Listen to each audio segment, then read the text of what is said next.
The world has got a couple containers in it, and the containers in the world will actually vary based on the source of your 3D element.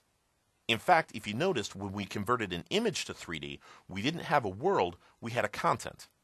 With an OBJ file, we have an ambient light container, a directional light container, as well as a default group. Let's take a look at the directional light first. Now this has a content, and eventually I can find the directional light. Now when I select it over in the Property Inspector, I have my transform again, and I also have my light category that shows the type of light that this particular directional light is producing. Now at the moment I have the camera orbit tool selected, but watch when I select the selection tool. My light bulb is actually positioned for me, and I can see the arrows that represent the direction that my light is going. Now we've seen the 3D adorners before. Let's take a little bit closer look at those right now. If I have any tool selected other than the selection tool, all my lights will go away. So as soon as I clicked on the pan tool to move my artboard around, the light disappeared. If I don't want that behavior, under the View menu on 3D, I can toggle the lights, and this will cause all of my lights to always be displayed. There's a second light inside the cube, that's my ambient light, which we could look at separately. For now, let's take a look at my directional light, and the directional light has got my three 3D adorners, the green, the blue, and the red adorners. These adorners, as we've used a couple times before, will allow me to translate my light, as well as modify the rotation of my light however I want. Now you'll notice that as I rotate it around this way, the blue rectangle gets slightly brighter and the red rectangle gets slightly darker. The change isn't too drastic because the color of the light is gray. Let me change the brightness of the color to something white, and now you'll see the bright and the red really jump out where the yellow on top hasn't. Let me change that rotation again, and you'll see as I rotate around, as soon as my directional light is no longer shining on the blue, it gets darker. As I come around, I can have the same effect with the red.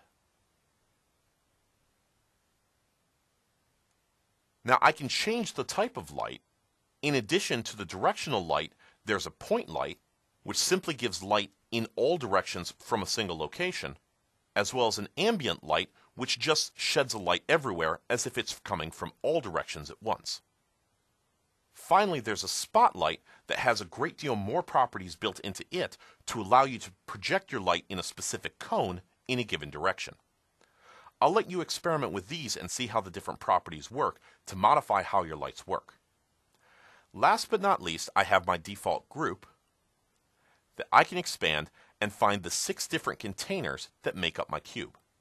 Now if I select the default group itself, the adorners are positioned for my group. Now at the moment it looks like those adorners are associated with my light because the ambient light is always displayed at the same origin as your 3D viewport.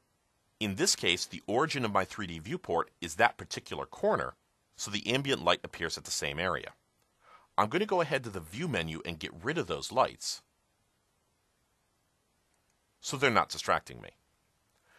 Now while my default group is selected, my 3D adorners appear again, and I can use those to rotate the entire object. However, I could also select any of the individual containers, and when it's selected, the adorners will now modify only that container, not the entire cube.